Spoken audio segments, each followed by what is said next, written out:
very decent in science and technology development. I think especially in these drug development process in Pfizer, that's give very tremendous opportunity and experience to explore in that area. Uh, Dr. Xie is also the CBA's Boston chapter, the leader over there. So we very lucky to today we have Dr. Xie to give that talk. So now we welcome Dr. Xie to give his uh, the literature. Okay, thank you. Then I get out. Let me share. So now, Dr. Xie, it's yours. Okay, let me share my slide.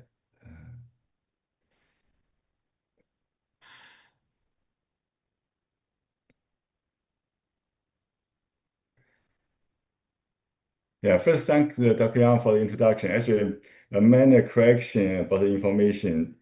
I graduated from Northwestern University in China, not the US. I know that people always Okay. confused about two Okay. universities.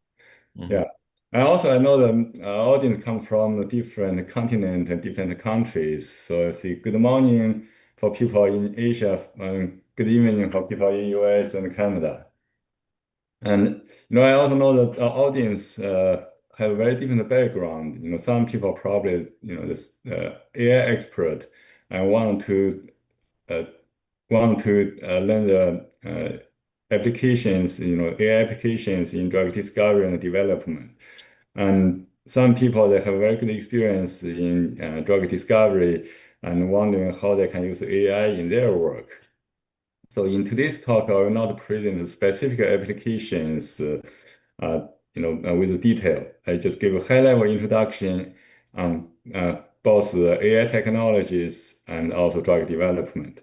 And my goal is to help people from two sides to, better understand another side.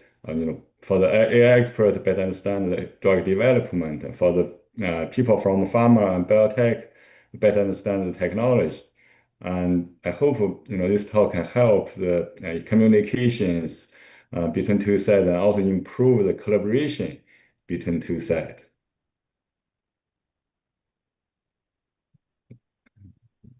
So in this talk, I will first give an introduction about the trend of AI technologies, and then discuss the application of the AI method in drug discovery and development. And after that, I'll give a brief introduction about the public available data can be used to build the AI models. And then in the end, I also give some introduction about the organ on chip in drug discovery, which our company put effort on. So, when we talk about the AI, especially this round of AI, most time we are talking about the deep learning.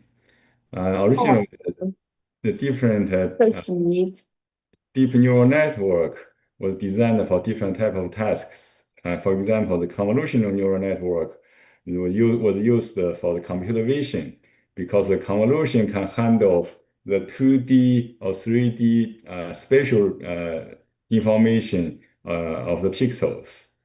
And the recurrent neural network is used to handle the sequential data, like the natural language processing.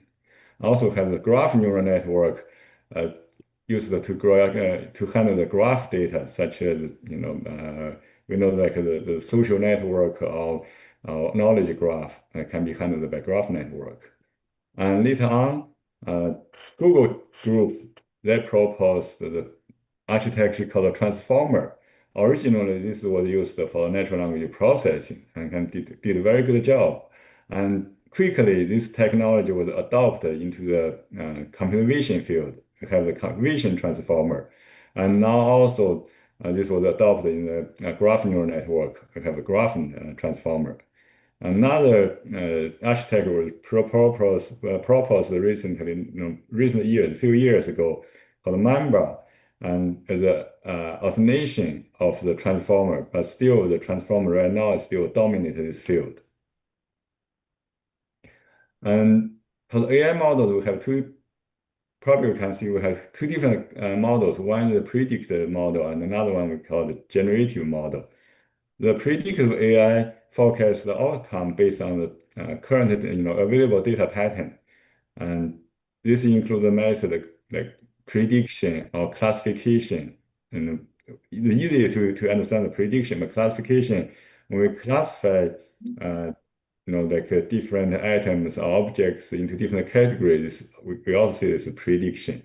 And detection, like identify something in the image or in the text information or in the signal. It's also we call this a predictive. We also use a predictive model and segmentation, like a image segmentation or like a term or a sentence segmentation, and also treated as predictive AI. And generative AI will create the new content based on the user request. For example, right now you can use a large language model and to create the images, new images or videos or audios, text, and can write software codes. So this all belong to the generative AI. So for the generative model, basically we can probably consider this like four different kind of model. And one we call one is the generative adversarial network GAN. And in this method, we train the two neural networks. One is called the generator, one is called the discriminator. And generator try to generate the pictures. For example, if in the computer vision field, generator try to generate the pictures which looks like real. And discriminators try to tell if this picture is real or fake. And these two networks fight each other, because the generator try to generate pictures to fool the discriminator, that the discriminator cannot tell it's real or fake.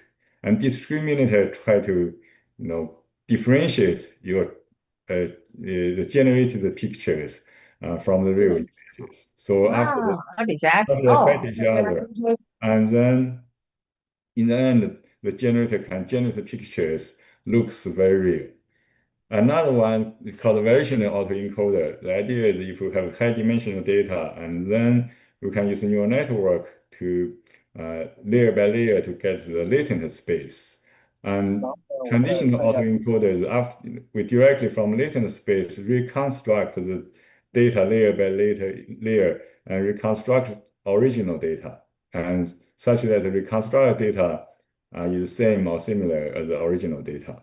But with our variational autoencoder, we not directly can reconstruct the data from the latent space. Instead, we just sample data from latent space based on certain statistical distributions, and based on these distributions, reconstruct data.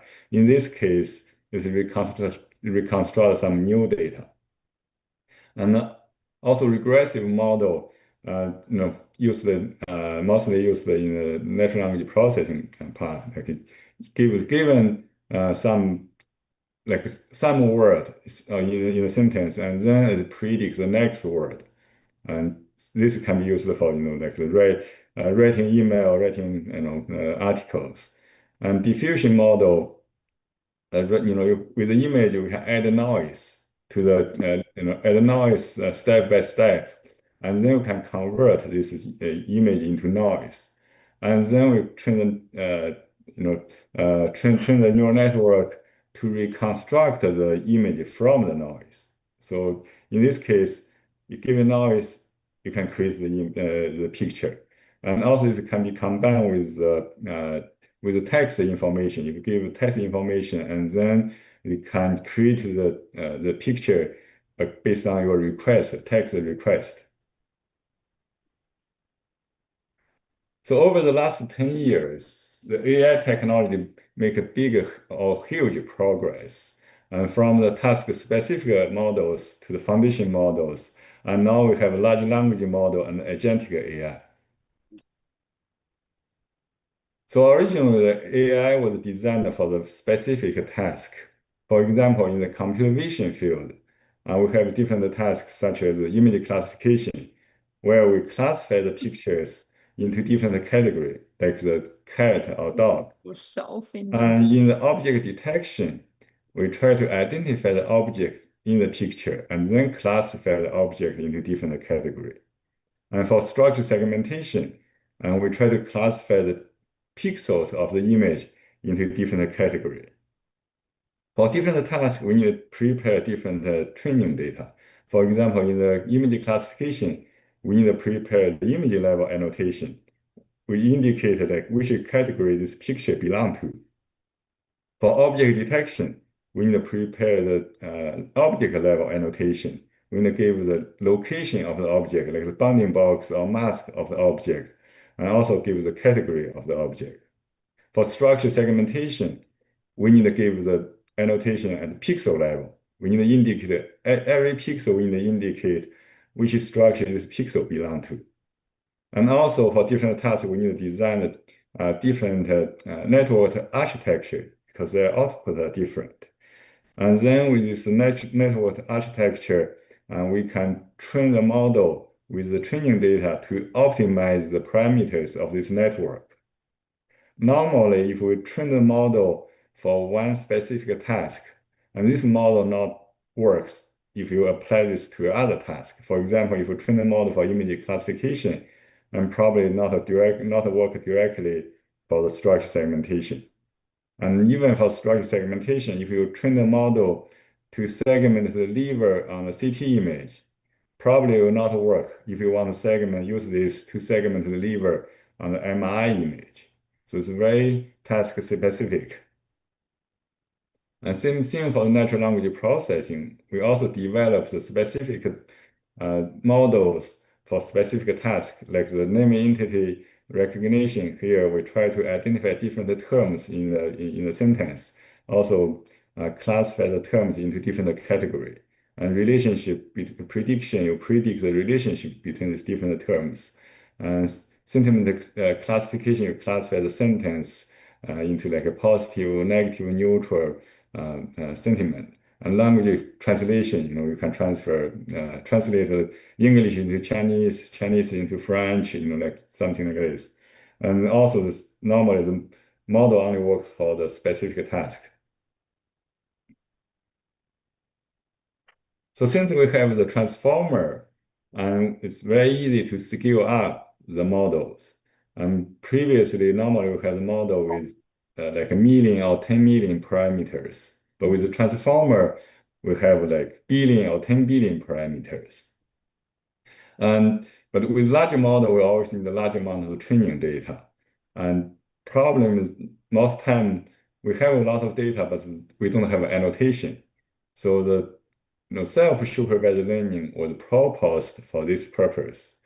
And probably the next work is about in the natural language processing field is the BERT model.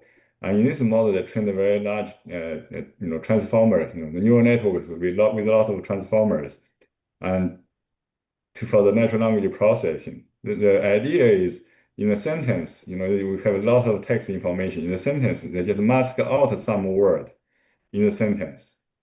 Like here, like how are, and then this word was masked, and doing today. So and then they train the model to predict what is the masked word. And then, after this, after train the model can predict this word.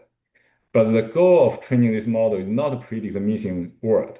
The goal is to learn the representations about the word or sentence or paragraph.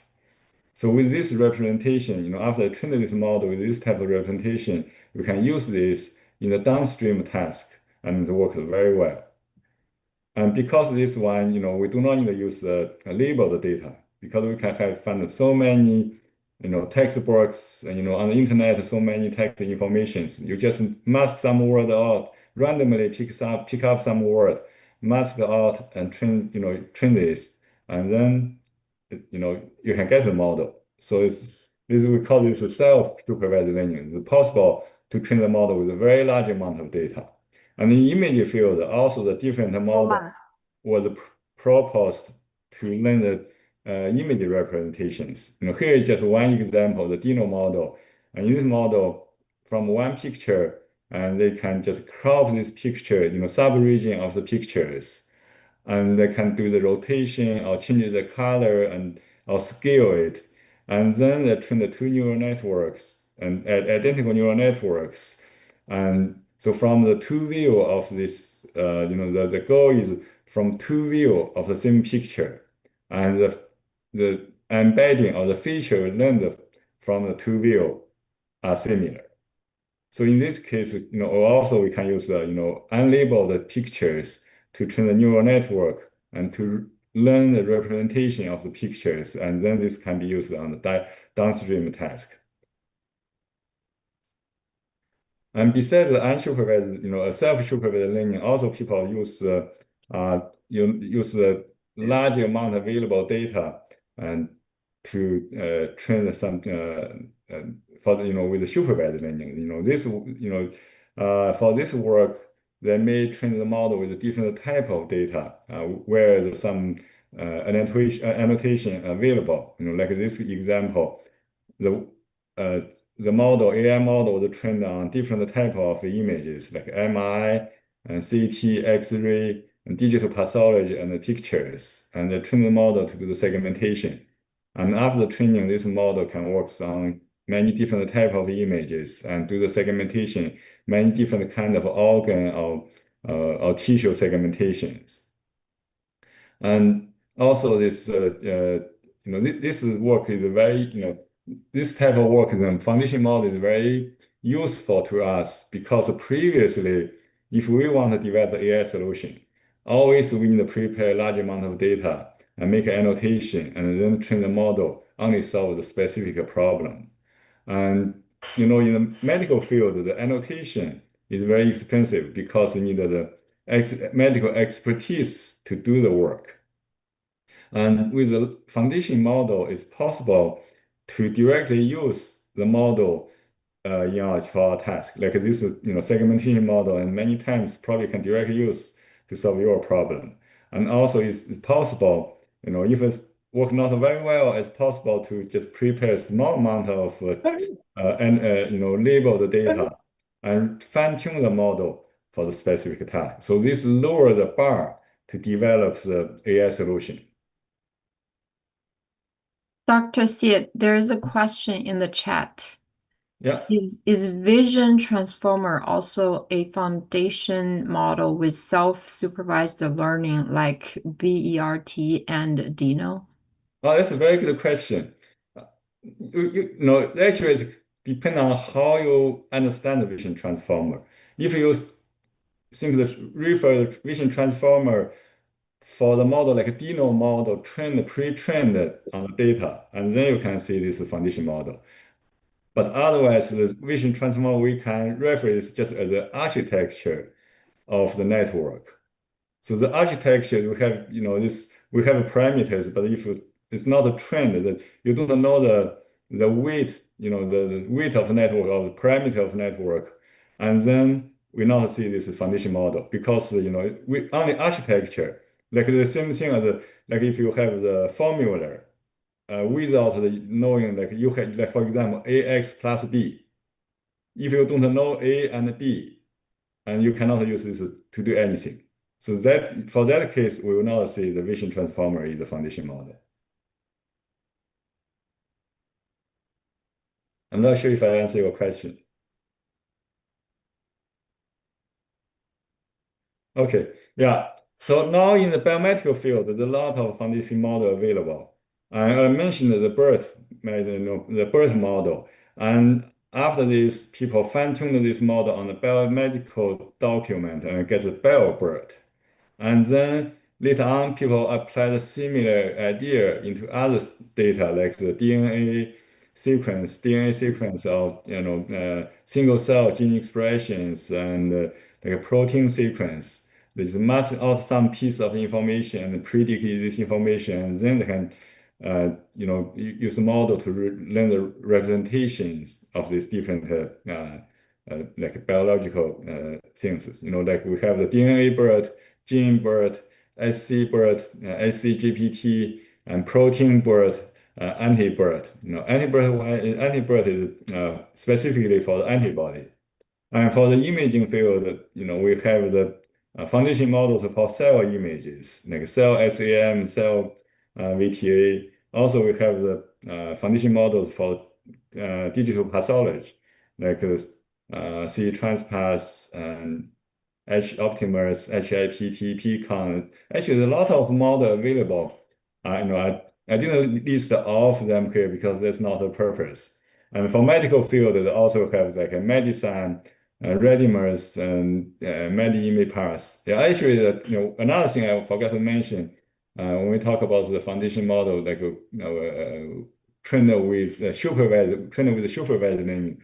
One is the fact that all the labels for the different type of image is one case. Another case is people right now they also find like the images with like a with the notes from like radiology with a radiologist or with a pathologist or maybe the pictures in the publication with the captions and then they train this right now the technology allow us to align the text information with the images. So that treat the text information as a label of the image and then can train the model, with the text information as a label.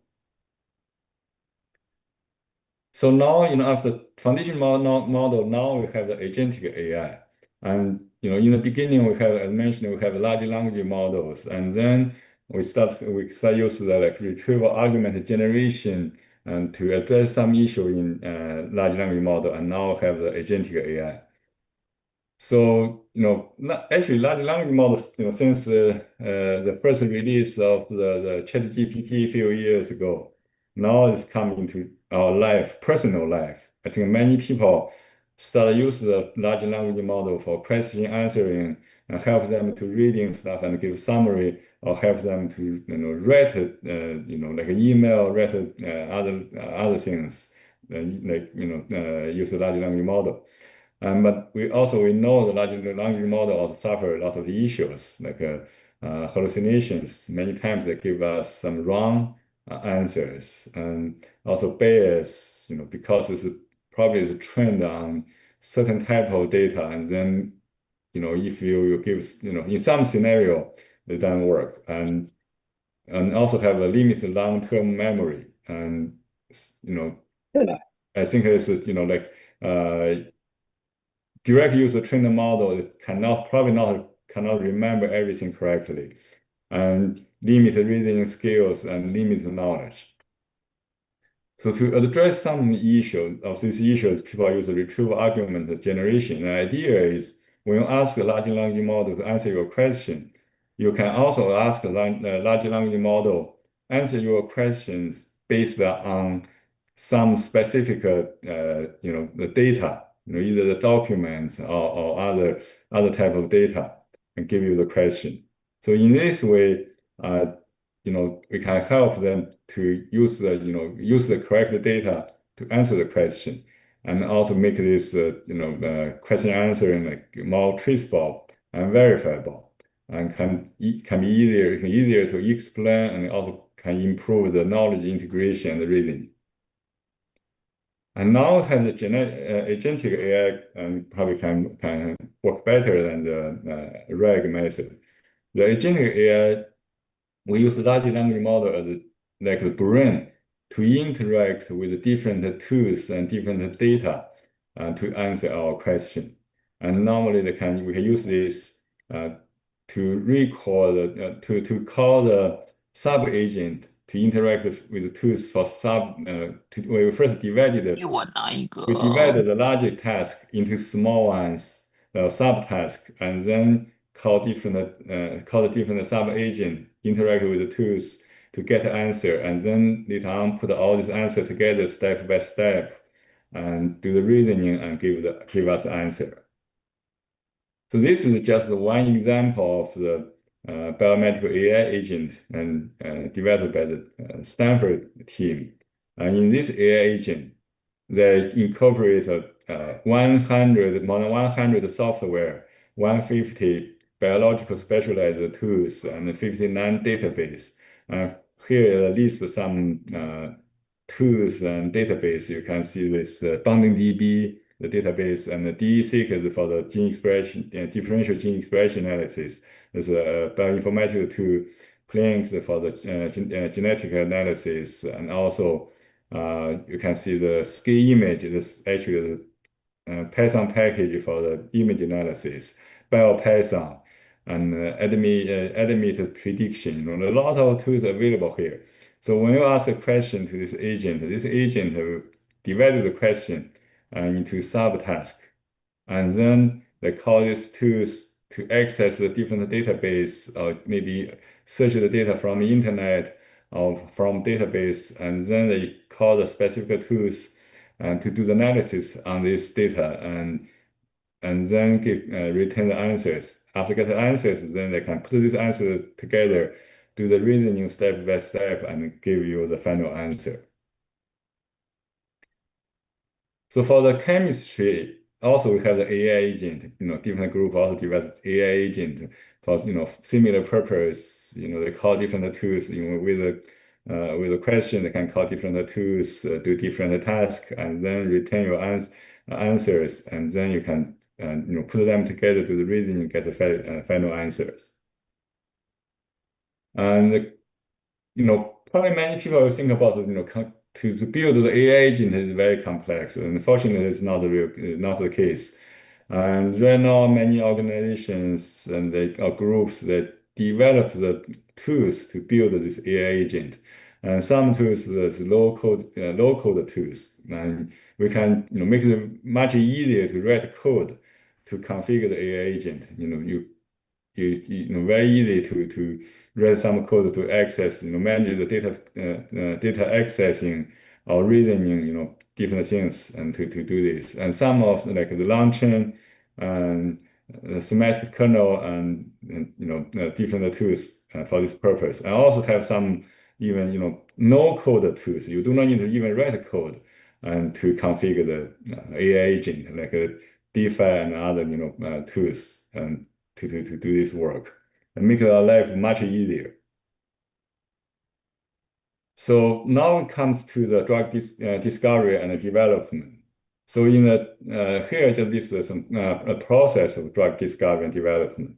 First, we need to do the target identification and validation. For this work, we need to understand the disease target biology, and we need to deal with different type of data like genetics data, genomics data, proteins, transcriptomics, epigenetics. And different data give us different information, so like how the gene affect the disease, or how the variation of the sequence, the DNA sequence, and affect the disease, and proteins interact with the disease, and also the genes, how the what's the gene expression difference between the normal and abnormal tissues, and epigenetics, how the like even the non-coding sequence affect the gene expressions. And also need to understand the cellular signaling pathway and to understand what causes what causes the disease, and so we can find the target and use the target to treat based on target to treat the disease. Definitely for the identified target, also we need to study the druggability of the target. And after we have the target, then we can design the studies to screen large amount of compounds or ligand against the target. The first job is to build the assays, such as like protein or insulin or cells. Then we screen large amount of compound against this like assay to find out like binding for the protein, find out the binding affinity, or find the enzyme activities or cell viabilities to see like how the compound affects the cell status, like can kill, if it can kill the compound, kill the cancer cell or suppress the cancer cell.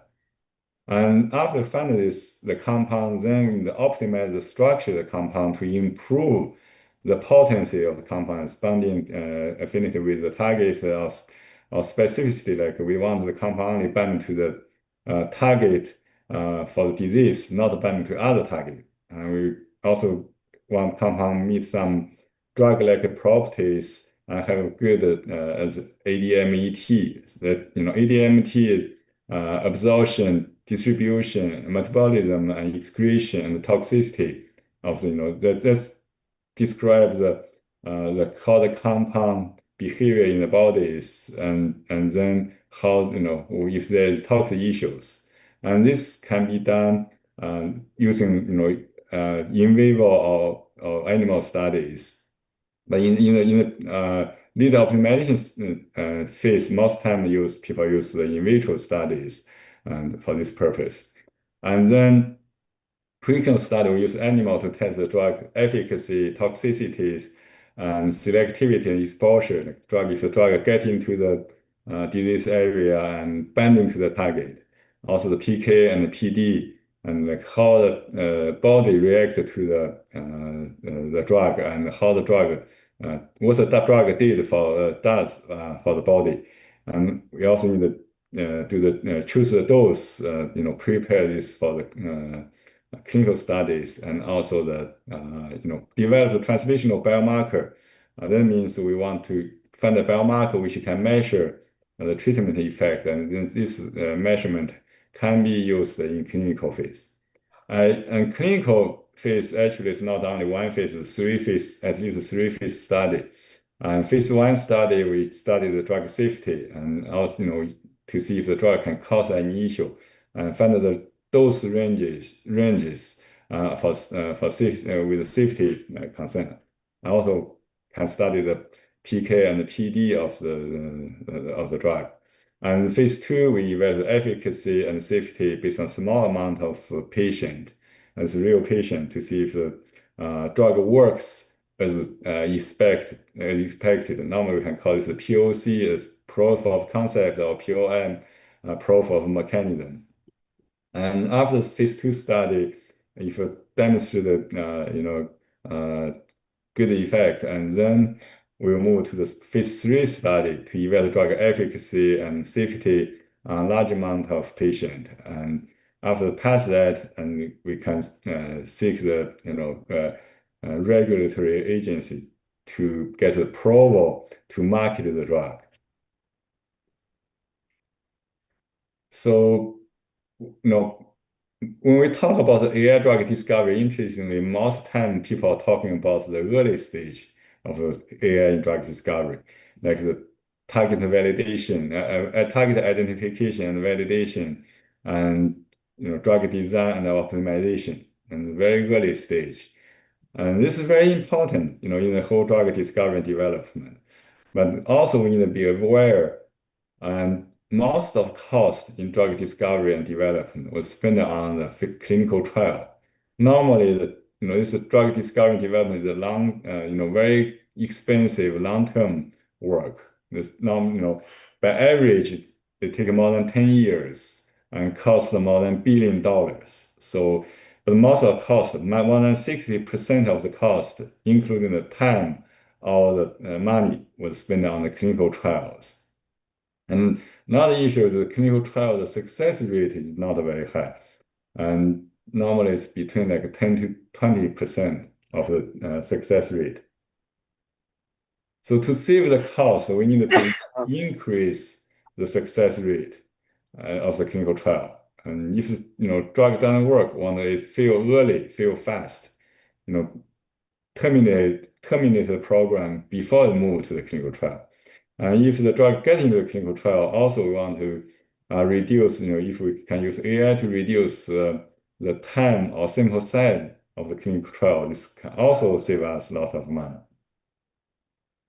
So to do this, we need to get the right target to work on. And if the drug target is wrong, you will not get a good result.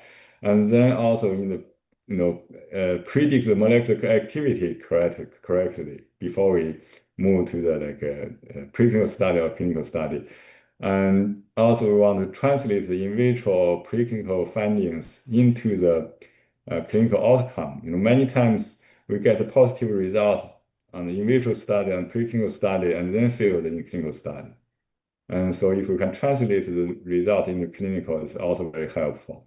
Identify the right biomarker and can help us to identify and for the identify right patient and also measure the treatment effect. And definitely we need to select the right patient. This is can use the biomarker to select patient. Also use right now many people do the research is using the natural language processing to help the recruitment of the patient, recruit right patient in the clinical trial. And also need to choose the right dose. And also, another one is we need to measure the treatment effect accurately. Many times the clinical trial failed because there's not good biomarker or good measurement for the treatment effect. So AI can help us on all these type of works, at different stage of the drug discovery and development, and different type of data we collected, include the structure tables like the test result, or maybe like a count of gene expression or proteins, and many other structure tables. And also we have the sequential data like the DNA, RNA, protein sequence. We have signals from EEG, ECG sensors like wearable device and other medical device. More importantly, we have a lot of text information like clinical notes, we have publications, we have regulatory documents, many text information there. And for imaging, we have the cellular images and for cell, observe the cell response to different treatment or to the disease, and also digital pathology have information from the tissue level. Cellular image give us information at the cell level. Digital pathology give us information at the tissue level about the anatomy of the tissue with the disease or without disease, and also the distribution of different types of cells in the tissues and the interaction between them. Medical imaging give us information about the organ. We have different types of medical imaging. We have MRI, PET, CT, ultrasound, X-ray, many different types of images. All of them have the strengths of and weakness for different purpose. Even MRI, we have different type of MRIs for different things. This can give us information about the anatomy of the organ or give us information about function of the organ. And also we have graph data like a knowledge graph, which give us information about the relationship between drug, disease, target, pathway, and anatomy and the phenotype, this kind of informations. And also have the molecular structure, which can be represented as a graph. We can use the nodes, graph nodes to represent the atom. We can use the edge to represent the bond between the atoms. And then we can use the technology graph analysis to handle this data. So with all this data, we can use the different AI technologies to handle the data. Like computer vision can be used to handle the imaging data, and natural language processing not only used to handle the text data, can also be used to handle some sequential data. And graph network can be used graph data. And with these technologies and the data, we can get better diagnosis and better quantification. They quantify the data and to monitor disease progression, to monitor treatment effect, and also get a better prediction. And with this, we can better understand the disease and better understand the treatment, and also better understand the patient. So, the predictive model, we mentioned about the predictive model and the generative model. Predictive model can work in many places in drug discovery and development. From the target identification, this can be used to predict which gene or proteins or other things, how this cause the disease, and also can be used to validate the target. And in the compound screening, we may use the virtual screening before we do the high throughput experiment. And first, we predict which compound may bind to the target. And after that, we can select the compound and then to do the in vitro study to test the how this compound works with the target. And for the compound optimization, also we need to use the model to predict the properties, activities of the drug. Normally, when we do the predictions, we always need some data collected in the later stage. For example, data collected in vitro study or collected in preclinical study or collected in clinical study to predict the compound properties and activities. And also from the in vitro study, also use a predictive model to measure the result. We collect maybe in vitro study, we may collect the image data, we may collect the bioassay or gene expressions, the different type of data. And we need to use predictive model to do the better quantify this measurement. And also want to use measurement to predict, if we observe something in vitro, can we predict the preclinical result and the clinical outcome? And also in the preclinical studies, we collect many different type of data, and then we can use AI technologies to do the analysis. And definitely in clinical studies, we have a huge amount of data, and we can use AI technology to do analysis. And actually, I also need to mention here, we mentioned AI actually is, the traditional method, like the statistical analysis and machine learning still play a very important role on this. So the AI just provide us additional powerful tool for the task. And generative model, I can also find a lot of applications in the field, like when we, for the drug design, definitely we need the generative models, drug design and optimization. And also we can use it for the question answering. And not only for the question answering to the scientists, also maybe use this for patient, to engage the patient in clinical trial, make them to follow the protocol of the studies. And also can be used in document generation and QCs, and maybe use experimental study design. So to build the AI models, a lot of data, right now there's a lot of public data available. For example, for the molecular information, we have like PubChem, Campbell, and also protein, we have a PDB, Protein Data Bank. They have very rich data information. So for example, PubChem have more than 100 million compound, and also this with some bioassay test result and bioactivities, different kind of information.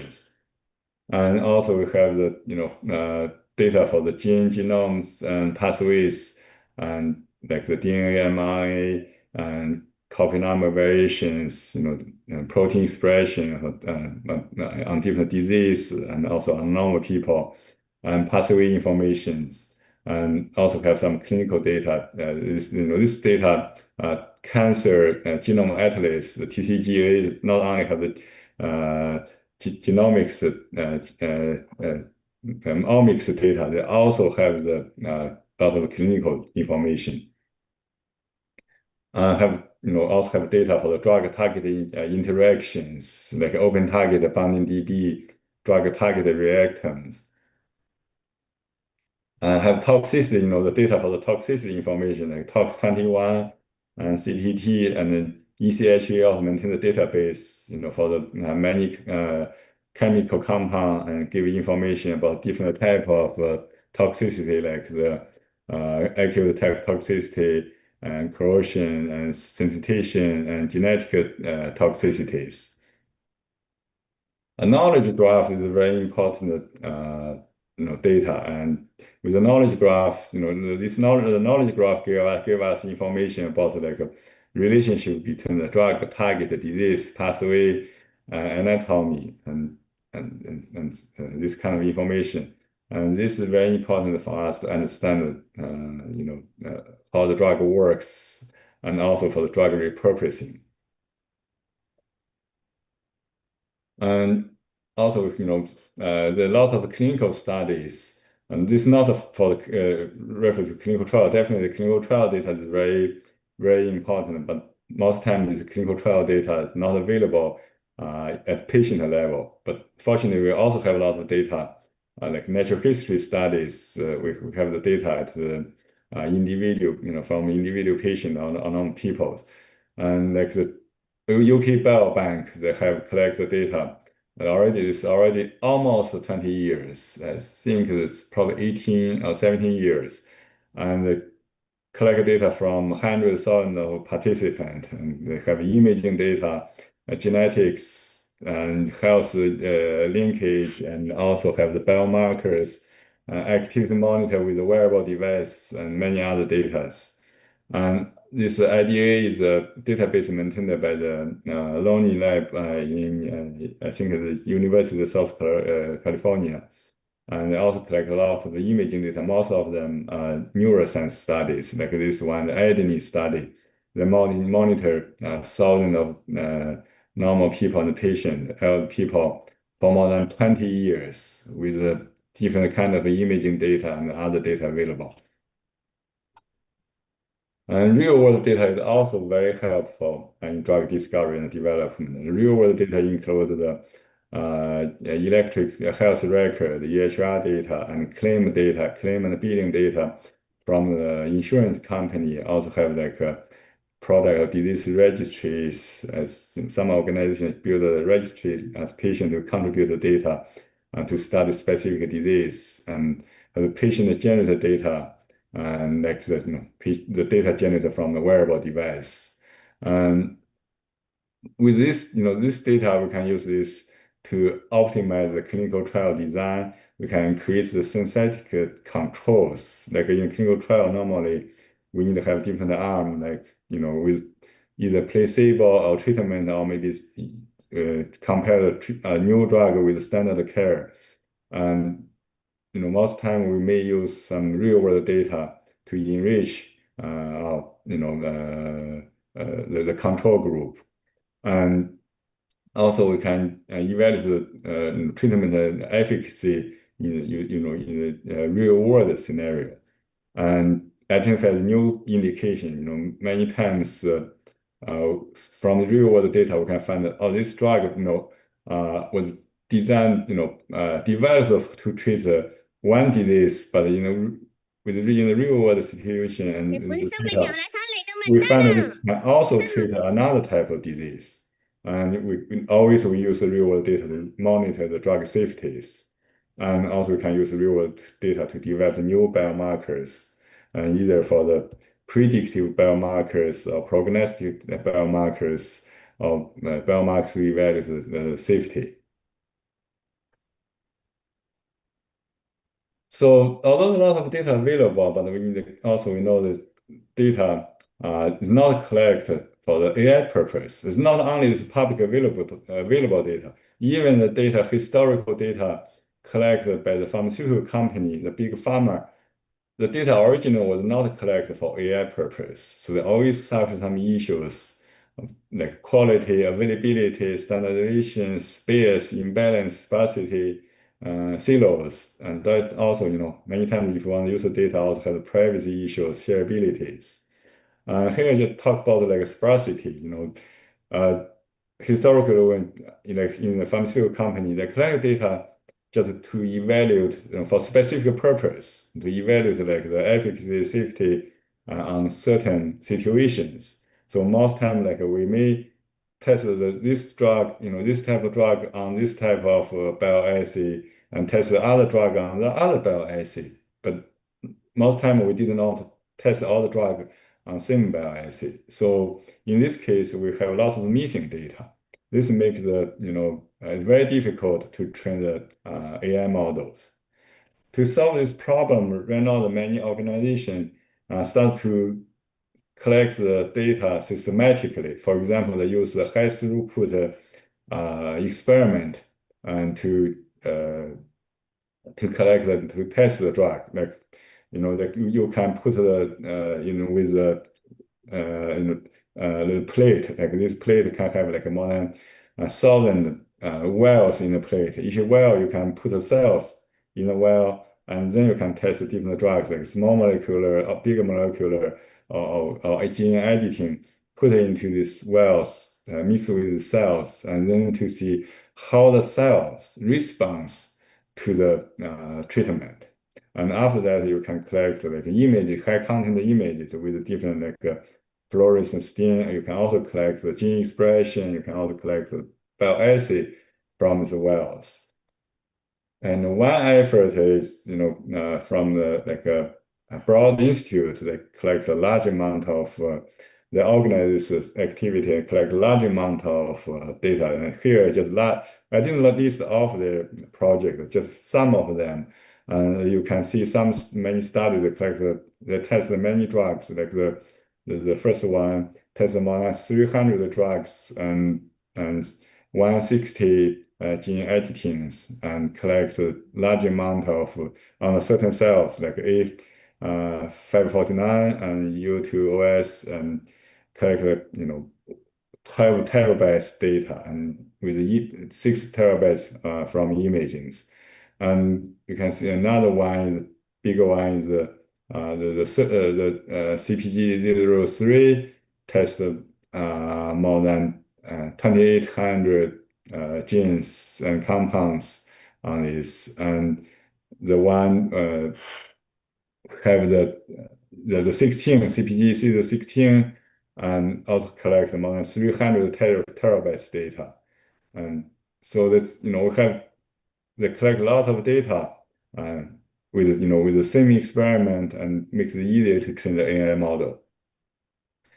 But the problem is, this cells are always cultured on the traditional plates, the 2D, we call it the 2D model.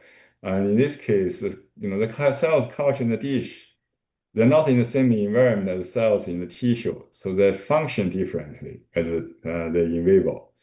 And also another one is for animal studies. Right now, historically, also have a lot of data collected from animal studies. But animal studies, we know that it's first, we cannot get a large amount of data. Secondly, the many diseases we don't have any model. Thirdly, the animals don't have same gene as human. Many times, we have positive result on the animal model, but failed in the clinical trial.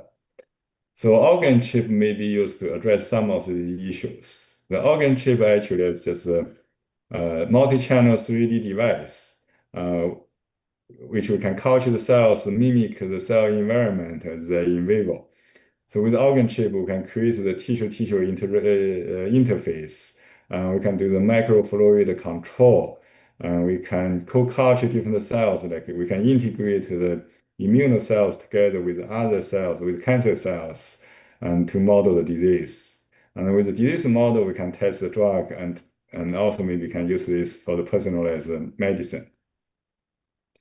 So this is just list some Zeller product for high throughput screening or to test the drug or drug efficacy safety. We have a 2-channel organ chip, and also we have 3-channel organ chip with different design. And like 2-channel organ chip, we have one like OCPlex 96. The one plate we have 96 organ chip can be used to test test drug.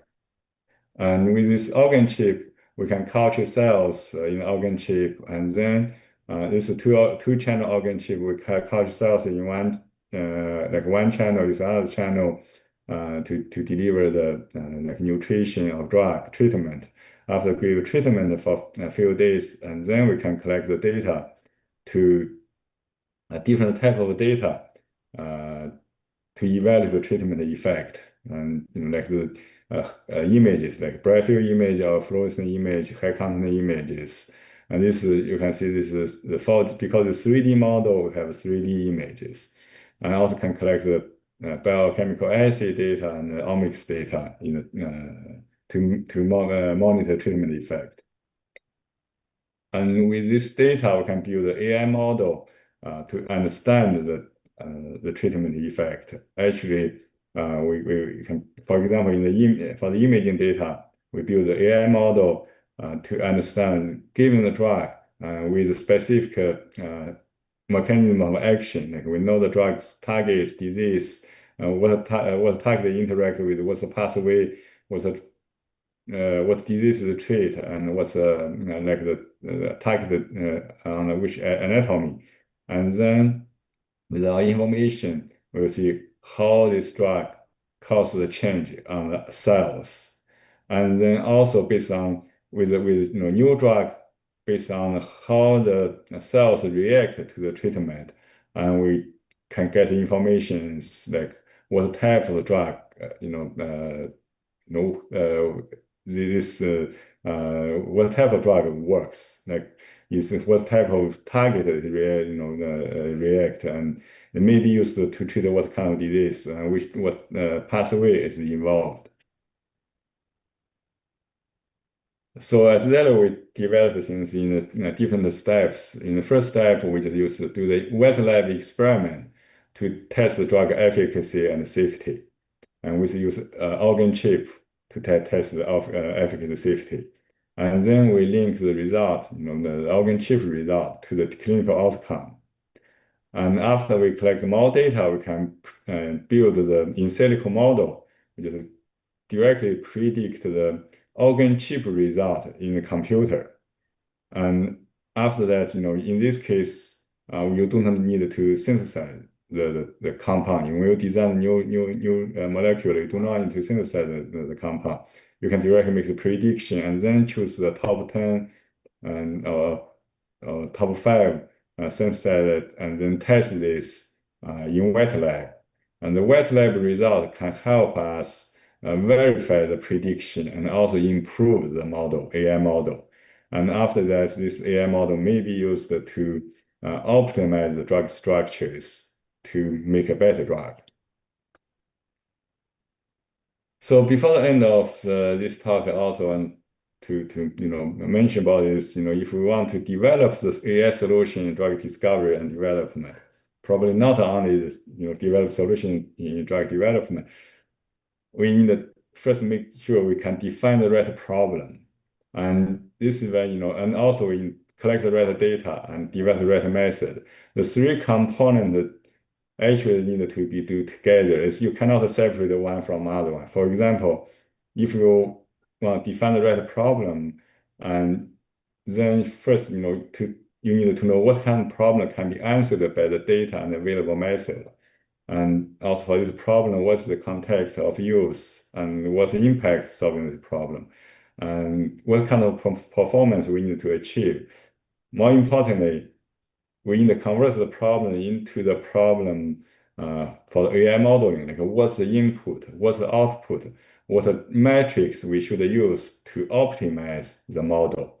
I think many times people make a mistake on this part, that they cannot clearly define the input, output, the metrics, and this causes a lot of issues when we develop the AI solution. And this one needed to have very good communication with the domain expert. For AI scientists, you need to have very good communication with the domain expert to define the problem. If you can define the right problem, probably you solve the half of the problem. And second thing is to collect the right data. And this also, to collect the right data, we also need to know what problem we want to solve, and then what method available to solve the problem. Based on that, we collect the data. And also need to understand the data, because there's so many different type of data. What's the really measure? And what's the strength and the weakness? And how the data was produced and collected? What's the potential issue and limitation of the data? And also, I see lots of publications, even the very high-end journal, and they use the wrong data to build the model. And third one is develop the right method. Actually not the complete model always is better. Not always the AI model is better. If we can solve the problem with a simple method, we always need to use a simple method. Like if a problem can be solved, use the statistical analysis, and probably no need to go to the neural network. So yeah, I think it's the talk I have today. Now I'm happy to answer questions. Oh, thank you very much, Dr. Xie. This is a very comprehensive to address the drug development process and combination, how to use the different tool and different methodology and imaging, all these things. Put all together is a tremendous work. So appreciate it very much. Thank you. So now I think that Dr. Shea gave that very important talk, and that also attracted a lot of audience to have. And we have a lot of question already. So then we start to have this Q&A session, and let Dr. me, Yang, sorry yeah. to interrupt it, but would you like to open your camera? You don't have to if you don't Oh, intend to. that's okay. Yeah, I think the to address that uh, uh, audience question first. The first question is asking you how to use the AI to choose the right patient. Oh, yeah, that's a very good question. And actually, a few things. First, for the recruitment, and like previously, we always based on some testing result and measurement to choose the patient. And right now, also people explore the use large language model to based on the clinical notes to choose the patient. That's the first thing. And second thing, also we need to probably can use AI to identify the biomarkers to choose a patient. Actually, two type of patient. One is uh, responder, non-responder. We all Hmm. want to find the patient for response to treatment. And also we want to find the patient have less safety issues. And this also, always based on the different type of data, like the omics data and other data like the imaging data, and you know to identify what type of patient response to treatment, or what type of patient have the safety issue. That's just for, this one type. Another type we call the, sometimes we call the enrichment study. The idea is, sometimes for the chronic disease, it take long time to see that because the disease Hmm. progress very slow, and then it take a long time to see the treatment effect. And in that case, can we use AI to find the patient and based on the imaging data, based on omics data, and based on other measurement to see like what kind of patient that progress faster than other type of patient. And then if we enroll this patient in the clinical trial, it's possible to see the treatment effect in a relatively shorter time than a long time. If you can cut your clinical trial from 3 years to 2 years, you save a lot. Yeah. So usually when you do the clinical trial, in your protocol, you have the inclusion and the exclusion point. So you did from the clinical trial design, you have that, what kind of patient you are looking for. So from the inclusion and exclusion, then how they can combine with the AI tool, you use these inclusion and exclusion criteria to set up the AI to kind of machine learning to select the patient. Yeah, yeah, I think it's also, it's a very, it's a good question. Based on my previous answer, first thing is, for exclusion area, probably first thing we use, first we use AI to define some biomarkers. That Hmm. if you want to find us for different purpose. One is if you want to find some like a responder, non-responder, that kind of things, we need to first use AI tools to find the biomarkers, then use that to define the inclusion and exclusion criteria. That's one thing. But most time when we talk about the enrollment, and Right. so in that case, we already have actually there's also AI tool can another thing AI tool can help the define the inclusion and exclusion criteria is two ways. One, I have worked on some project. One is uh, we can use AI to find out previous studies Hmm. what kind of inclusion exclusion criteria was used for this disease and this type of treatment. Hmm. And second thing is also based on this inclusion and exclusion criteria, and also from the real world data, we can find out if we change a little bit of the how to optimize this inclusion exclusion criteria. Like sometimes if you change a little bit, and then you can increase like a population. Uh, a lot. Like you can increase your speed of recruitment.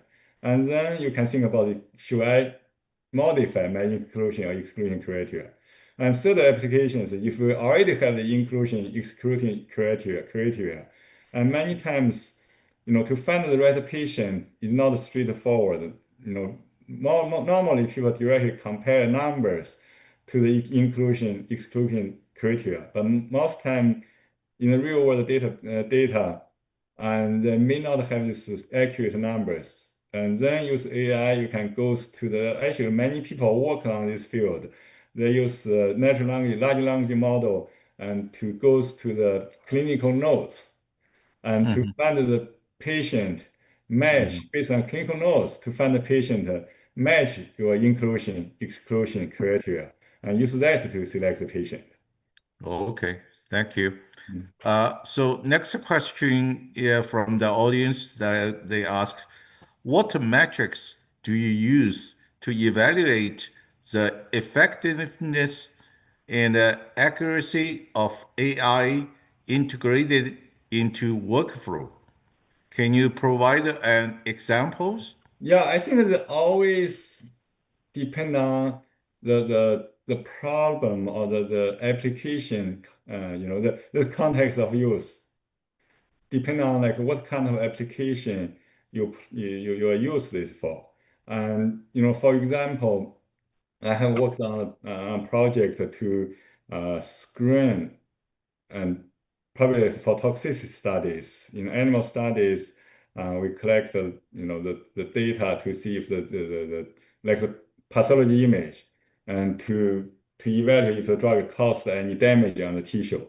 And but most time there's no damage, it's normal data. And then if we want to screen this, and if we have AI to screen this, and like only like a pathologist review the images or tissue which is suspected to have an issue, and we can save a lot of time. But for this type of work, we need a high sensitivity, because we don't want to miss any positive case. But specificity and even lower specificity is okay. Maybe like for example, we need probably 95% of sensitivity or maybe 100% sensitivity. Specificity, maybe 60%, even 60%, we can still save 60% of time. So they all depend on sometimes probably we need a high specificity, lower sensitivity. And also same thing for the accuracy and for other performance we need to carefully define what we want to want to measure to evaluate the performance. Hmm. Hmm. Yeah. Hmm. Okay. Thank you. The third question here is, how to identify and fill the data gap across the data set from the different metrics? Can you repeat the question? How to identify and fill the data gaps across the data set from the different metrics? Uh, yeah, I think it's probably, few things. One is, right now previous is, I'm not sure if it's from different metrics means standardization or, you know, harmonization. The, I don't know what yeah, I'm that not sure the question, different but metrics anyway, means. yeah, so I think that for So, data, Alan, could you just open your the phone and microphone and just directly talk about it? Alan, are you there? Okay. but anyway, I will answer some of the questions. Hope so I think it's also interesting question. So probably the first data gap, like we have data. First thing we did have data collected from historical from different type of device, different Mm-hmm. technologies. And this makes Mm-hmm. it very hard to directly use them together to train the AI model.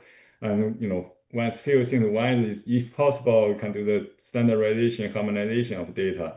And secondly, we may train the models based on each individual data set. And then we can think about how Mm-hmm. we get a final measurement and then we can combine that together. And also, right now that Mm-hmm. some technology, we actually one thing I have to say is previously many data we think are not very useful, and now with the technology we find it's useful. Like for example, as I mentioned, like all the text information without any labels. Right now with the self-supervised learning, we find this information also is useful for us to train the AI model. Yeah. So another thing, if the data come from different modalities, also the technology probably can help us to link the data together. For example, the knowledge graph. And you Mm-hmm. can link the data through a knowledge graph. You can link the data from like the different modality, like the omics data and imaging data, or maybe the data for target, data for for phenotype, and link them together.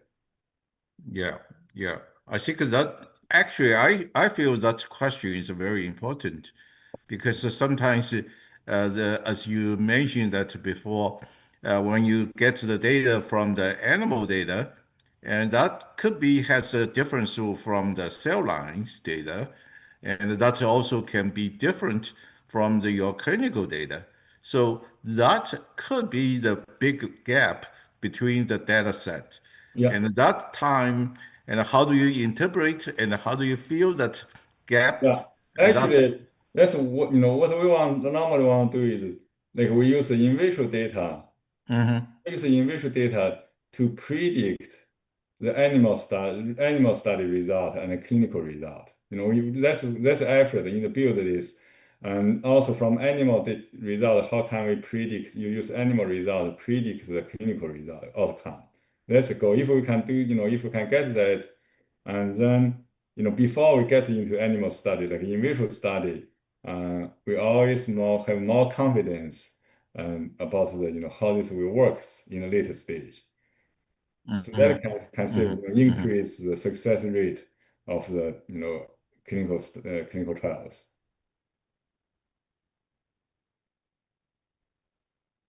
Okay. All right. So move to next question. Could you give uh, could you give us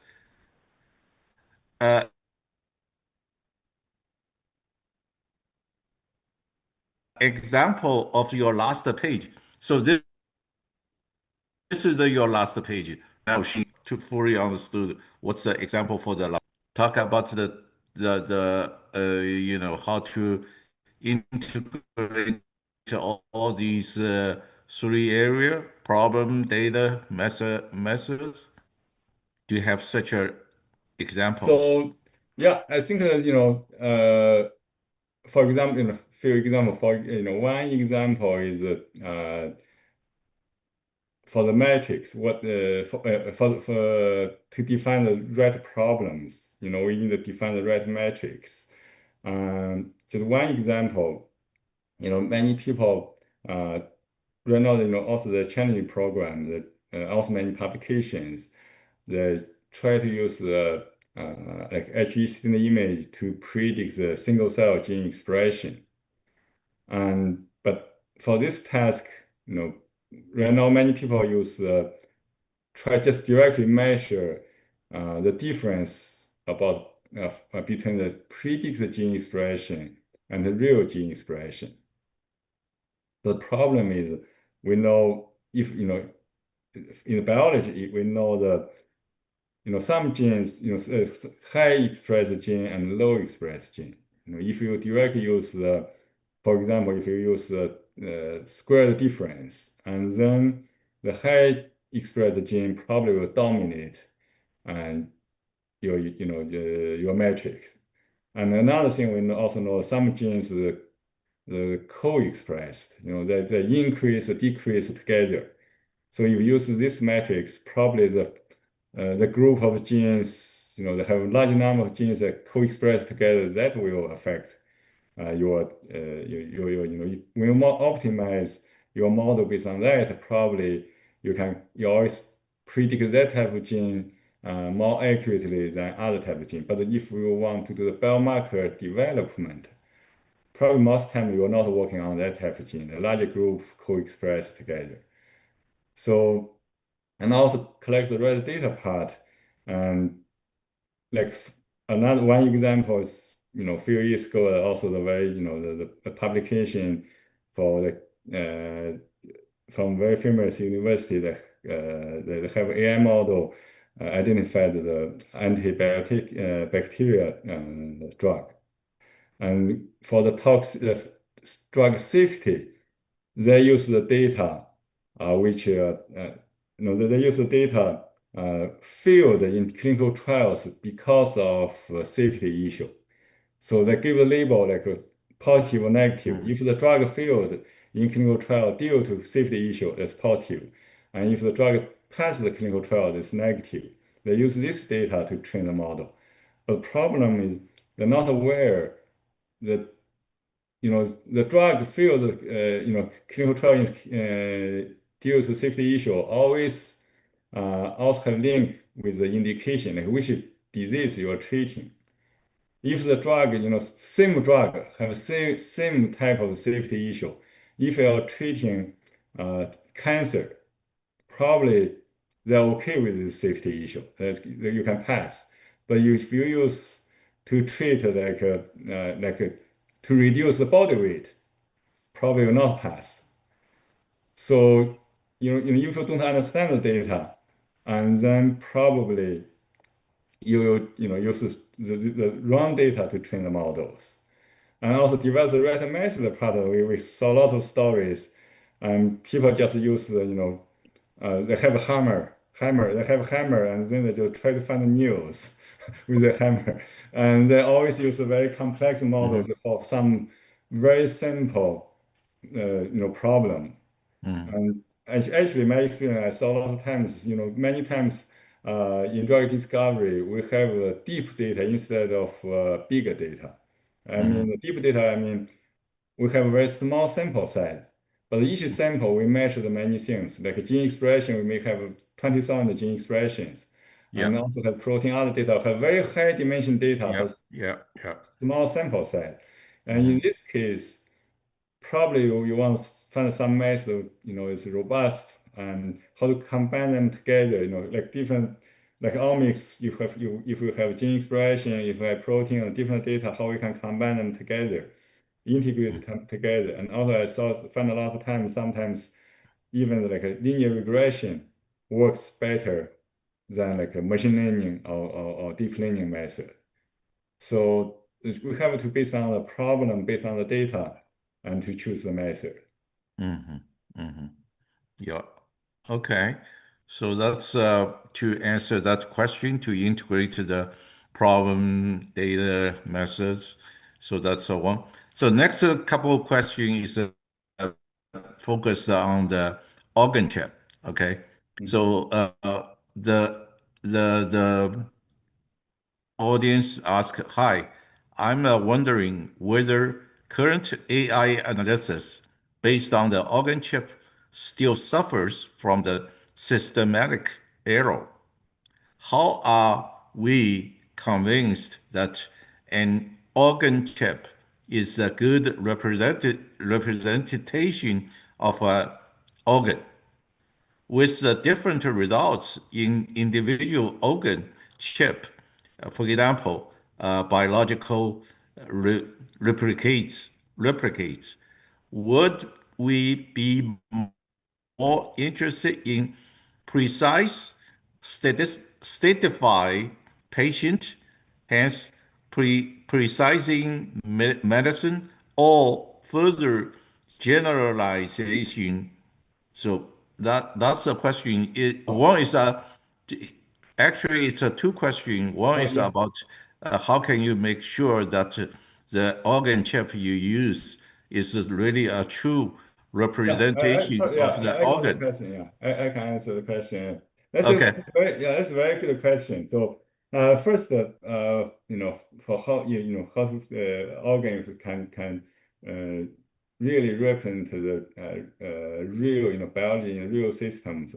Actually, we have to aware uh, organ chip is not a real organ, and it's not normally when we do this, we build a disease model. It's actually it's all based on the specific context of use.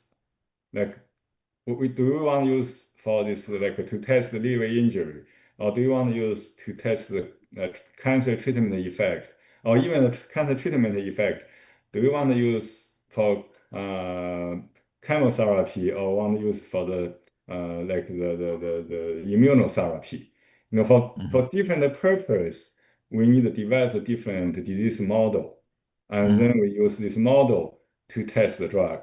And normally Mhm. also when we do this, we always, after we build the DC model, we always use the existing drug to test that. We know which drug works, which drug doesn't work, or we know which drug causes liver injury, which drug does not cause liver injury.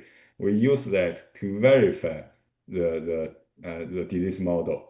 And also the AI we use here is we use AI first to quantify the treatment effect, like how cell react to the treatment. Also, we use AI to characterize the effect. And for example, we can use AI to learn the representation from the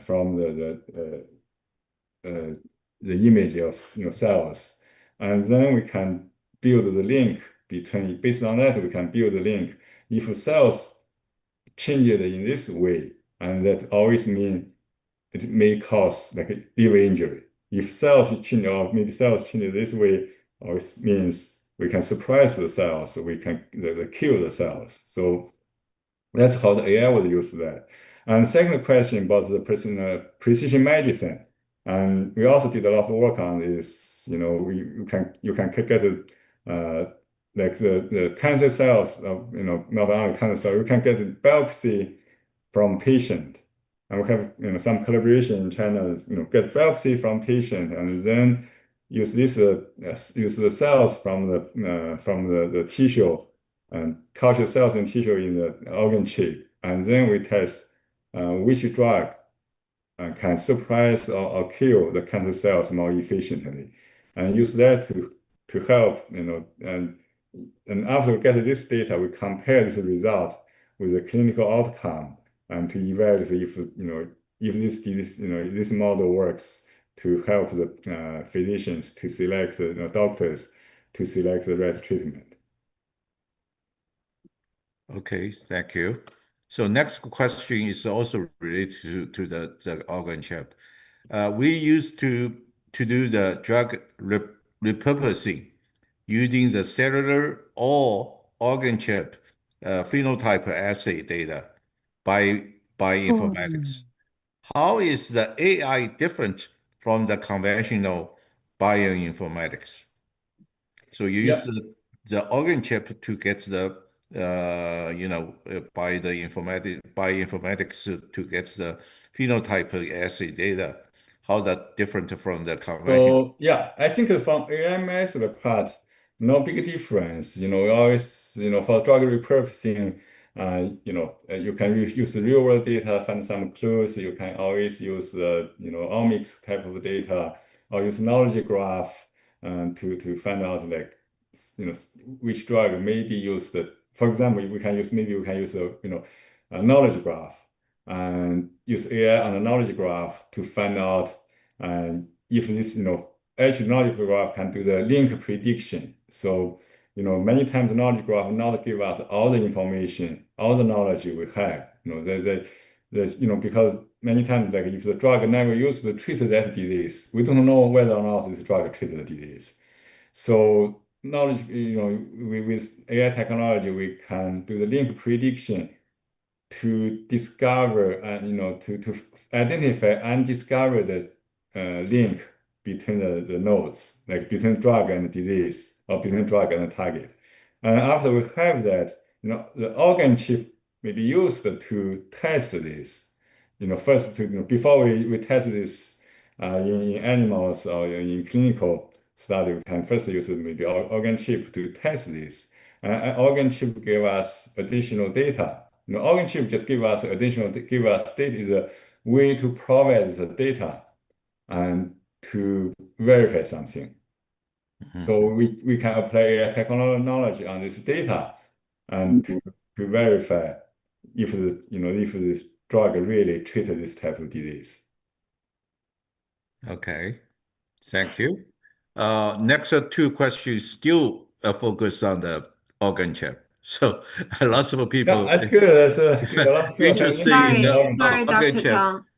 Dr. Yang, I think Dr. Wu Chao has raised his hand for quite a while. I'm not Oh, sure if you noticed I that or didn't not. see that. Okay. He wants to talk? Okay, thank you, and thank you, Dr. Xie, and Dr. Yeah, yeah, please. Okay, so this is Chao from Maryland. I really appreciate this talk. Thank you very much. And for myself, I'm a data scientist working on the agentic AI in the surface area. And I think you are working on the research and the drug area. So one question for you, how do you envision the regulatory, like FDA, and will they change the approval process based on the new approach for drug discovery? So I think first thing is regulatory like FDA. They adopt the AI technology very quickly. Actually, probably 10 years ago, when I have a meeting with FDA and to discuss some technologies, that time they always say we don't like the black box. They show some attitude is not, AI is not something that we adopted, in the near futures. And right now we can see the start, that they also did a lot of research on AI. They start to use AI in their work. And so, but still, I think that for the AI, not only for AI, also the regulatory FDA also recently they also announced some policies about organ chip use and also other technologies for the to replace animal studies. But anyway, this it's not happening overnight. I think most time we always work with the regulatory. It's also depend on issue, case by case. Normally, if it's new, if it's emerging technologies, we work with the regulatory together and to define the problem and how we approach that, and how can we standardize the process, and then make it, in the real process of into the real process of drug discovery and development. So I'm not sure if I answer your Yeah, question. thank you. I think you answered my question. Thank you. Thank you. Thank you very much, Sir Chao. I very welcome you actively participate in our the discussion and the AI series. So let's continue the question. Do you have any more questions, Dr. Wu? No, thank you. Oh, okay. So let me continue to address the question that the audience came from the audience.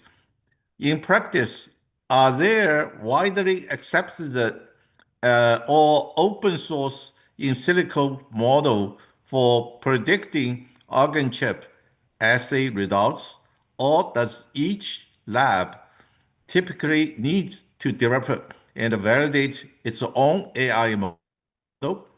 If so, does someone within the lab itself need strong machine learning or computational background, or is it common to collaborate externally for this part of research? So I'm not very sure to understand all the questions, but one thing that for the last questions, the answer is definitely it's good to if you have an internal expert, it's always good to have a collaboration with internal expert. Make sure, like many times we have the like open source tools, and also maybe either open source or commercial tools. But I think it's always good to have, if you have the internal expertise and work with them together, and you can learn from each other. And first thing, you can make sure you use the tool correctly. And also you can learn from each other. My experience always, the AI experts always want to work with the domain expert to learn the domain knowledge. So the domain expert also is good to work with the AI expert to learn more about probably not the AI, exactly AI technology, but what the AI can do for them and what's the correct way to use this type of tools. So that, in this way you can learn each other and then probably in the future you will also become an expert in this field. So we also said like previously, in the imaging radiology field, we also see AI is not replace the radiologist, but the radiologist, the knowing AI will replace the radiologist not knowing AI. So, but anyway, I think if you for the people in the lab, and then also I think it's good to learn how to use these tools because it's coming into our life, especially over the last few years. The AI tools come into a personal life very quickly. And previously probably not many people use AI. Right now, large language model many people use this every day. They did improve their work efficiency. Okay. So another question is still about the chip. So the question is, chips and organoids could reflect some, but not all human in vivo feature. Is there a successful case to use the verified feature while neglecting other non-reflective ones? If no such case, is this ideal, feasible? Yeah, I think for now, No. I will say, as I mentioned earlier, for any applications, we need, either the organ chip or AI diagnosis tools or any tools. The key thing is the context of the use. So Hmm. normally we always need like like AI for medical device or something. We always clearly define what context we will use the technology. And this, Hmm. normally it's not like this context is a narrow context. So Hmm. like if we want to use, if when we use the like organ chip and then can clearly define, we only use this organ chip on this type of disease and even this Hmm. subtype of disease and with Hmm. this type of treatment to test this type of treatment. So in this case, and we can test if it works or not and use that, use the evidence to Hmm. show the community, to show the regulatory. And if we can show this works, and then we can use that. Hmm. But we never think about like use the organ chip and for the general purpose to use. Hmm. Yeah. Yeah. So it's a very specific case. Actually, this question is also I have the same feeling about that because in principle, in vitro and in vivo, that's a totally different case. All the biological environment and the material is totally different. So but got to be very careful about how to use that organ chip. But fortunately, I think the today is the third talk about the AI the applications. But if we move to the fifth talk, then we will invite the FDA's reviewer to talk about their policy from their policy viewpoint to how to evaluate the organ chip. So just stay tuned, and we will hear more discussion with FDA's officers.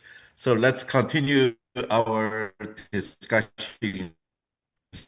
The last question here is the one person he previously asked about the bioinformatics issue. And he say, of on my previously repurposing more than traditional bioinformatics analysis when it comes to the drug repurposing using either cell-based or organ-based chip for the phenotype screening. So you break He just, to emphasize that what is the AI to add more value than the traditional bioinformatics analysis. So yeah, for yeah, and because you break out lots, so I'm not sure I get understand the complete question. But for the AI and bioinformatics, definitely, if for a small problem or question, many times we still use as I mentioned, if you can use a simple method to answer the question, we do not go to the the complex method. And for the bioinformatics, the very powerful tool, many times we can directly use that to answer questions.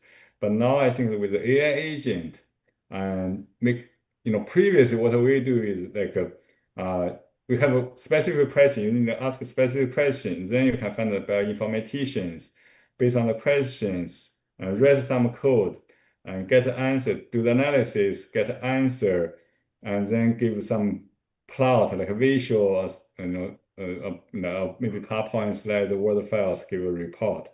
And right now with AI, and actually make the informatician's job much easier. As I mentioned earlier, AI biometric AI agent from Stanford Group, they have they incorporate all the bioinformatics tools in the system. And then when you have a question, these tools can automatically, first you can tell which data set you want the agent to do the analysis.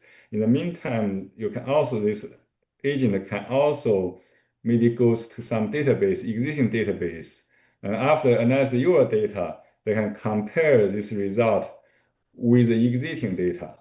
And then, maybe call different AI agent with, also from publications, from, other resource that can put all the results together, give you more comprehensive, answers for your questions.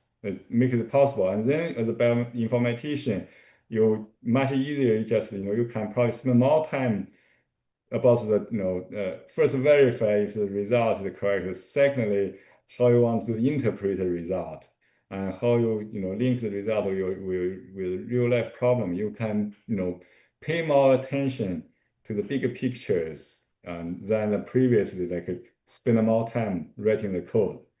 So I think it's probably better tools for the bioinformaticians. Mm-hmm. Okay. All right. So that's one. I also have a question regarding the organ chip. Do you know is there any currently is there any commercial organ chip available, and how they to define the organ or define the disease or define what's the purpose of these organ chip? Is there any commercial available Yeah, I things? think a lot of actually lots of right now a lot of company Uh-huh. doing organ chip that offer the service, either sell the organ chip or you know sell the service. Some company that directly sell the organ chip device, and you can Mm-hmm. use the device to build the disease model yourself. And some company that provide the service, like you can give a drug to them, they test the drug for you.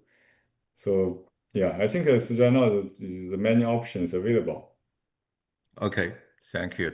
So continue the question.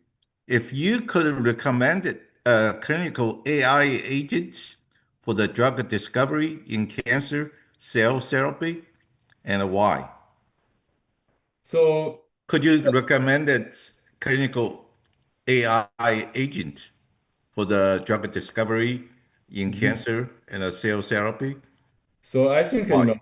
first, there's some like already have some AI agent available, like the one I mentioned in this talk from Stanford Group. But I still always think, if you have the resource, and then I think it's good to like the biotech or pharma it's good to build the agent because build the agent is not right now is not that difficult. So build the agent based on your scenario, based on your need. And Mm-hmm. so, that will be, I think this, always not, probably sometimes not, for some tools, you can direct the off-the-shelf tools, like commercial available tools to use. And some tools is good to adopt especially if not take too much resource, and then you can, put things together based on your, uh, with this, put your use scenario, your application in the center, and then configure the AI agent for that purpose. Otherwise, we have, when we build a product, or we have open source, either open source or commercial, and probably the product is not developed for your purpose, and then it's not centered on your applications. In that case, you'll probably always find out, I love to have this function, or I love to have that features, but they don't have that. So, if that, develop that product is very expensive, costs a lot, and probably you can have, have a collaboration with other, external partner to develop that. But if cost is not that high, and especially if you need the flexibility, you can always, build the agent yourself. Okay. So either most of that is you based on you build on your own, or you can to use some available agent. You need a search. So the person asked another two questions. One is regarding the explanation of the learned uh, latent space for new biological mechanism discovery. How developed is the field now in this regard? So I'm not sure it's Yeah, I didn't really. different, the interpret, explainable or interpretable AI. And so I think as the different technologies developed to try to make this, I think there's also a lot of framework available, uh, try to make the AI system interpretable or explainable. And like if you are with the, these models, and like after prediction also give back the result, like this come from based on what kind of measurement or what kind of features. And if you change the features, how the change will affect your final prediction or measurement.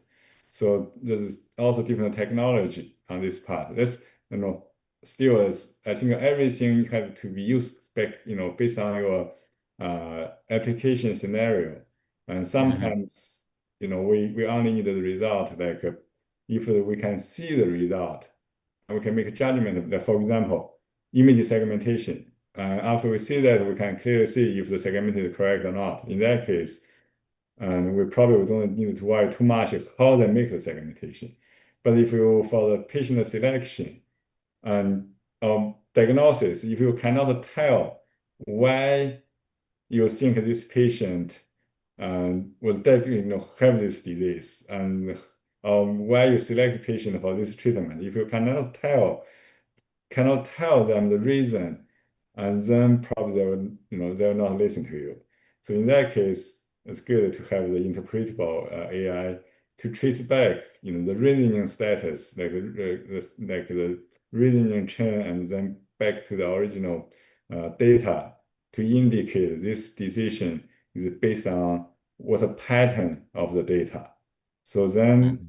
the expert, the doctor or physician, they understand, is this reasonable or not reasonable? Okay.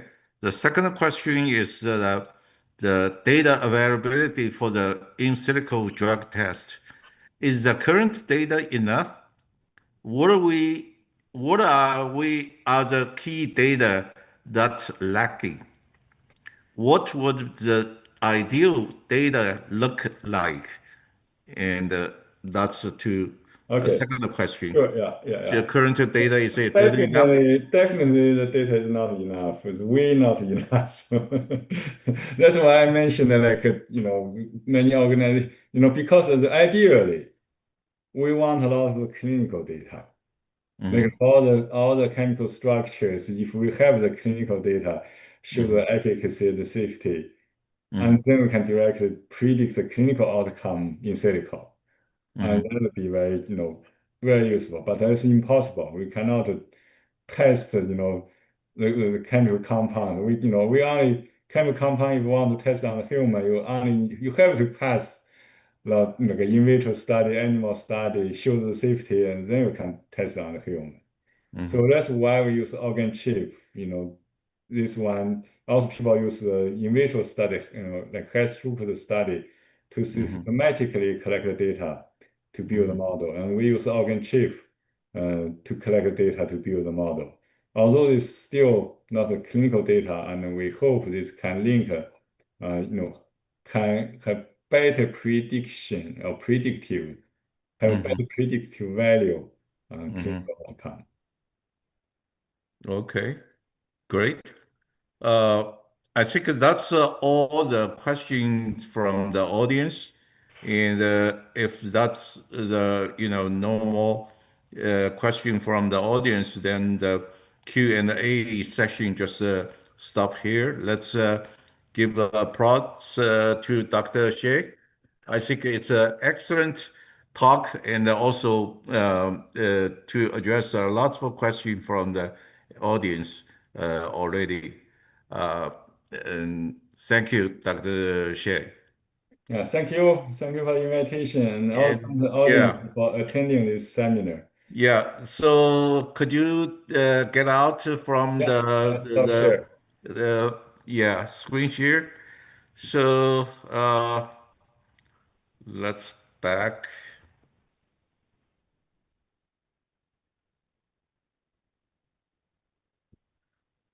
So today we have the Dr. Xie give a very nice talk.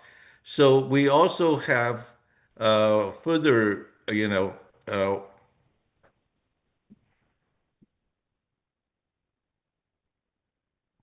could you share, could you see my screen? Yeah, we can see it. Okay. So next Saturday, we have another important activities, and we will have, as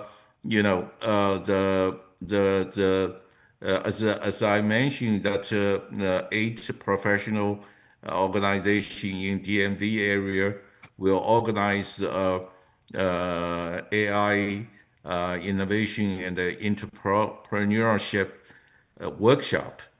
And we invited Dr. Tang to give the agent agentic AI the history about that agentic AI. So in the future how that will develop it. And we also invited the CEO of Tedco company, which is Maryland, the major Maryland investor firm, CEO, to talk about, in his view, about the innovation and the advanced technology in Maryland area. Then we also have Kevin Hall to give his leadership pitch, and afterwards we also have the expert to have the comments and to comment on his leadership and how to that we hope that through this activity and through that one is really can help the young the entrepreneurship and to start to have the more even innovation and entrepreneurial in Maryland area, in Maryland, Virginia area, as well as the whole nation's area. So I think this is a good to encourage everyone to participate. So this is a give a pre pre-announcement. And I think Dr. Yang, another Dr. Yang, will be the host for that. So, Dr. Yang, do you have any other to add to?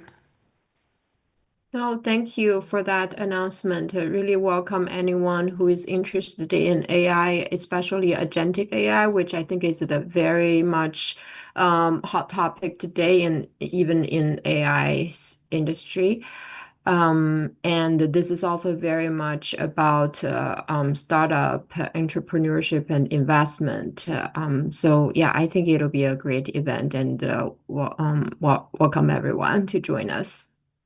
Okay, so that's next Saturday, and that is we not only on the line, and also we have the off the line insight. You can, if you are in the DMV area, you can go to the place to join us, and so afterwards we also have the lunch and the social activities, so we can know each other, discuss the technical issue, and also make more friends in this business. And the other one is next month, uh, the August. Then the August we invited the Bo Song, Dr. Bo Song, and he is also a very important person, and we are very lucky to invite him. He is MD and a PhD, and also he is, further, his talk is well focused on the diagnostics and specifically in pathology diagnostics. So that is also related to these digitization and AI, all these big issue, all connected to these, the diagnostic and pathology study. So this is in August. So I hope that everyone can enjoy us further, that we can learn more about the AI in the drug development and in the biopharmaceutical industry.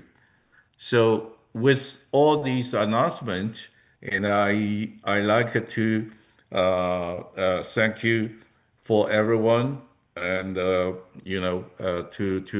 especially thank the Dr. Xie for his tremendous, very important the talk, and give us the very deep vision about how to AI involved in the drug development process.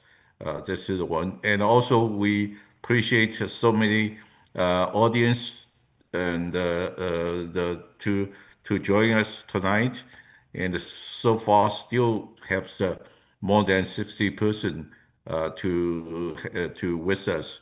So I hope everyone can learn something and to improve in your work. And also, I hope that everyone can join us for the next activity and next month's activity. So this series talk will continue our efforts. So thank you, everyone. Good night. Thank you. Bye. Thank you. So we close here.